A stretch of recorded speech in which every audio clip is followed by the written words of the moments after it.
네, 안녕하세요. 클래스 대표 최은영입니다. 네, 오늘은 클래스맵 결과 해석 두 번째 시간입니다. 학급 문화와 학급 민감성, 그리고 우리 반 규범에 대해 살펴보도록 하겠습니다. 지난 1편에서는 또래 관계를 중심으로 개별 학생의 관계를 살펴봤다면, 오늘은 우리 반 전체의 문화와 분위기를 데이터를 통해서 확인하는 방법을 알려드리겠습니다. 오늘 살펴볼 내용은 크게 네 가지입니다. 첫 번째, 학급 문화입니다. 여기에는 교사 리더십, 학급 응집력, 학습 지향성, 안전망이라는 네 가지 영역이 포함되어 있습니다. 우리 반의 전반적인 문화를 보여주는 핵심 결과입니다. 두 번째, 학급 민감성입니다. 선생님의 눈과 아이들의 눈이 얼마나 같은 방향을 보고 있는지 비교해 드립니다. 세 번째, 우리 반 규범입니다. 인기 있는 아이들이 어떤 행동을 하느냐에 따라 학급의 암묵적인 규범이 드러납니다. 마지막으로 이 결과들을 해석하실 때 꼭 기억해 주셨으면 하는 점들을 정리해 드리겠습니다. 먼저 학급 문화 결과에 대해 설명드리겠습니다. 학급 문화는 학급 아이들 응답의 평균 점수를 기반으로 산출됩니다. 그래서 개개인별 응답은 확인하실 수가 없고 우리 반 학생들이 전체적으로 어떻게 느끼고 있는가를 보여주는 결과입니다. 학급 문화는 네 가지 영역으로 구성이 되고 있습니다. 첫 번째, 교사 리더십인데요. 교사 리더십은 학생들이 인식하는 선생님의 리더십 유형입니다. 소통형, 구조형, 공감형, 도전형 네 가지로 나누어지고 있습니다. 두 번째로 학급 응집력입니다. 학급 응집력은 우리 반에 대한 소속감, 공동체 의식, 그리고 상호 존중 수준을 보여주고 있습니다. 세 번째는 학습 지향성입니다. 우리 반의 학습 분위기가 협동적인지 경쟁적인지 개인적인지를 보여줍니다. 마지막으로 안전망입니다. 네, 안전망은 우리 반의 괴롭힘에 대한 학급 규범이 있는지, 또래들과 교사가 괴롭힘 상황에 대해 잘 대처하는지를 보여주고 있습니다. 학급 문화에 대한 학급 결과는 학교폭력 예방과 밀접하게 관련되어 있다라고 할 수가 있습니다. 자, 학급 문화의 첫 번째, 교사 리더십입니다. 교사 리더십은 학생들이 인식하는 선생님의 리더십 유형을 네 가지로 보여드리고 있습니다. 소통형은 학생의 의견을 듣고 반영하며 함께 결정하는 리더십입니다. 선생님은 우리 의견을 물어보신다라고 느끼는 정도다라고 할 수가 있습니다. 구조형은 목표와 절차를 명확히 안내하는 리더십입니다. 선생님은 무엇을 어떻게 해야 하는지 자세히 알려주신다는 인식입니다. 공감형은 정서적 지지와 공감, 배려를 제공하는 리더십입니다. 힘들 때 선생님이 위로해 주신다고 느끼는 정도라고 할 수가 있습니다. 마지막으로 도전형은 높은 기대와 격려로 성장을 촉진하는 리더십입니다. 선생님이 우리를 믿고 응원해 주신다는 인식입니다. 본 결과를 통해 아이들 눈에 비친 선생님의 리더십 유형을 확인하실 수가 있습니다. 네 가지 유형 중 어떤 리더십이 강하고 어떤 부분이 상대적으로 약한지 확인하시면 학급 운영의 방향을 잡는 데 도움이 됩니다.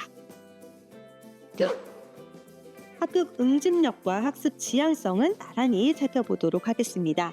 먼저 학급 응집력입니다. 세 가지 구성 요소로 나누어져 있는데요.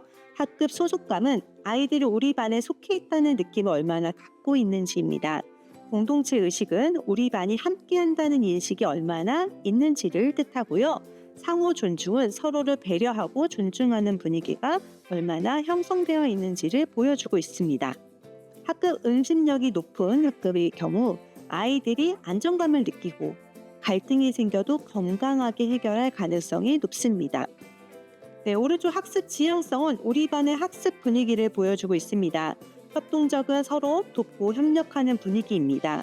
경쟁적은 성과 비교를 중시하는 분위기다라고 할 수가 있고요. 개인적은 각자 학습에 서로 관심이 없는 분위기다라고 할 수가 있습니다. 선생님께서 의도하신 학습 분위기와 아이들이 실제로 느끼는 분위기가 다를 수가 있습니다. 비교해 보시면 도움이 되실 것 같습니다. 안전망은 학교폭력 예방 문화와 가장 밀접한 영역입니다. 세 가지로 구성되고 있습니다. 학급 규범은 우리 반에서 괴롭히면 절대 안 된다 라는 규범이 잘 설정되어 있는지를 보여드립니다. 또래 대처는 괴롭힘 상황에서 친구들이 적극적으로 도와주고 있는지를 보여줍니다. 교사 대처는 선생님이 괴롭힘에 잘 대처해 주실 거라고 학생들이 믿고 있는지를 보여드립니다. 해석하실 때는 두 가지 조합을 보시면 더 좋을 것 같습니다. 자, 규범도 높고 대처도 높다라고 하면 건강한 예방 문화가 형성된 학급입니다. 해야 한다는 것도 알고 실제로도 그렇게 행동하고 있다라는 뜻입니다. 그런데 규범은 높은데 대처가 낮다라면 해야 한다는 건 아는데 실제로는 잘 되지 않고 있다라는 뜻입니다. 이 경우에는 실천력을 높이는 활동이 필요하다라고 할 수가 있습니다. 그리고 만약에 교사 대처 점수가 낮게 나타났다라고 하면 절대적으로 선생님의 지도가 부족하다는 뜻이 아닙니다. 아이들이 선생님께 말해도 소용이 없을 것 같다라고 느끼고 있을 가능성이 있는 것이거든요. 아이들이 좀 더 신뢰를 느낄 수 있도록 어떤 부분을 보여주시면 좋을지 생각해 보시는 그런 계기로 활용하시면 됩니다. 다음은 학급 민감성입니다. 학급 민감성은 선생님의 눈과 아이들의 눈이 얼마나 같은 방향을 보고 있는가를 보여드립니다. 선생님의 응답 결과와 학생들의 또래 지명 결과 간의 상관을 산출한 것입니다. 인기, 가해, 피해 세 가지 영역에서의 일치도를 보여드립니다. 자, 여기서 꼭 말씀드리고 싶은 것이 있습니다. 가해나 피해 일치도가 낮게 나와도 절대 걱정하거나 낙담하지 않으셔도 됩니다. 이거는 또래들의 그런 응답, 즉 아이들끼리 대인관계 분격성과 피해 경험을 기반으로 비교를 한 것입니다. 선생님이 눈이 닿지 않는 쉬는 시간이나 또 SNS, 카톡과 같은 곳에 정보가 반영되어 있을 수도 있습니다. 그래서 또래 지명 결과를 꼼꼼히 다시 살펴보시고 학급 운영과 지도에 활용을 하시면 될 것 같습니다. 일치도가 화면과 같이 낮게 나타났을 때는 이렇게 활용하시면 됩니다. 또래관계 탭으로 돌아가셔서 내가 예상하지 못했던 학생이 많이 지명되어 있지는 않은지를 확인해 보세요. 둘째, 미처 주목하지 못했던 관계를 확인하시는 기회로 삼아주시면 됩니다. 선생님의 관찰력을 보완하는 도구로 저희 클래스맵을 활용하시길 바라겠습니다. 다시 한번 강조드리자면 학급 민감성은 선생님을 평가하는 것이 절대 아닙니다. 선생님이 미처 보지 못하실 수 있는 그런 부분까지 함께 발견해드리기 위한 것입니다. 선생님 혼자서 30명 가까운 아이들의 모든 관계를 다 파악하시는 건 사실상 불가능하겠죠? 마지막으로 우리 반 규범입니다. 이 결과는 우리 반의 암묵적인 규범을 보여드리고 있습니다. 또래 지명의 인기와 방어자 그리고 인기와 가해 행동 간의 상관을 통해 산출하고 있습니다. 핵심은 인기 있는 아이들이 어떤 행동을 하느냐입니다. 이것이 학급의 분위기를 결정하기도 합니다. 자, 인기와 방어자가 함께 증가하는 패턴이면 굉장히 좋은 신호입니다. 인기 있는 아이들이 괴롭힘 상황에서 친구를 도와주는 역할도 함께하고 있다는 뜻입니다. 친구를 지켜주는 행동이 멋진 것이라는 문화가 형성되어 있는 거죠. 반면에 인기와 가해 행동이 반대 경향을 보이는 것도 건강한 신호입니다. 인기 있는 아이들이 공격적인 행동을 하지 않는다는 의미이거든요. 공격적인 아이는 인기를 얻지 못한다는 건강한 규범이 만들어졌다는 뜻입니다. 자, 그런데 만약에 반대 결과가 나왔다면 어떻게 해야 될까요? 인기와 방어자가 반대 경향이면 인기 있는 아이들이 방어 행동과 거리가 먼 것입니다. 화면과 같이 인기와 가해 행동이 함께 증가하면 더 주의가 필요합니다. 힘이 세거나 공격적인 것이 인기를 얻는 데 도움이 되는 행동이야 라는 암묵적인 규범이 형성되어 있을 가능성이 있습니다.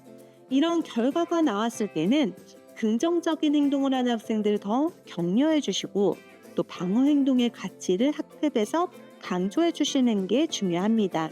인기 있는 학생들을 학급의 긍정적인 리더로 이끌어 주시는 것도 효과적인 방법이다라고 할 수가 있습니다. 규범은 바꿀 수 없는 것은 아닙니다. 선생님의 노력으로 충분히 변화할 수 있습니다.